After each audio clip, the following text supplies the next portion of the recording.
கிழவிய கல்யாணம் பண்ணிருக்காரு. யாரு உங்க ஹஸ்பண்டா? அவர்தான். ஹஸ்பண்டுக்கு என்ன வயசு, அவங்களுக்கு என்ன வயசு? அந்த அம்மாவுக்கு 42 வயசு. யாருக்கு? உங்களுக்கு என்ன வயசு? 34. ஆஹா.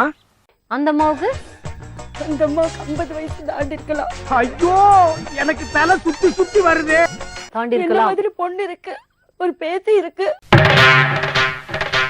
என்ன அது, கல்யாணம் பண்ணி குடும்பம் நடத்துறாரா? ஆமா, 20 வருஷமா நான் குடும்பம் நடத்துறேன்றாரு. அவரு எனக்கு ஹஸ்பண்ட் மட்டும்தான். அதை மாத்திரை முடிஞ்சு சூசைட் பண்ணிக்கிட்டேன். அவர் இல்லைன்னா என்னால வாழ முடியாது. 2 பசங்க இருக்கு எனக்கு. வீட்டு குத்து விளக்கு நீ கேட்ட வாழ்க்கை.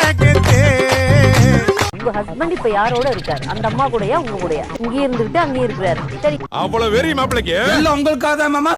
50 52 வயசு 10 20 வருஷம் மூத்த லேடியே என்னத்த கல்யாணம் பண்ணி என்ன புரியல எனக்கு. உங்களுக்கு முதல்ல இப்போ ஆலையில ஓடுற கரும்புல அடிக்கரும்பா இருந்தா என்ன, நுனிக்கரும்பா இருந்தா என்ன, நமக்கு வேண்டியது வெள்ளம் தானடா கோமிடி தலையா.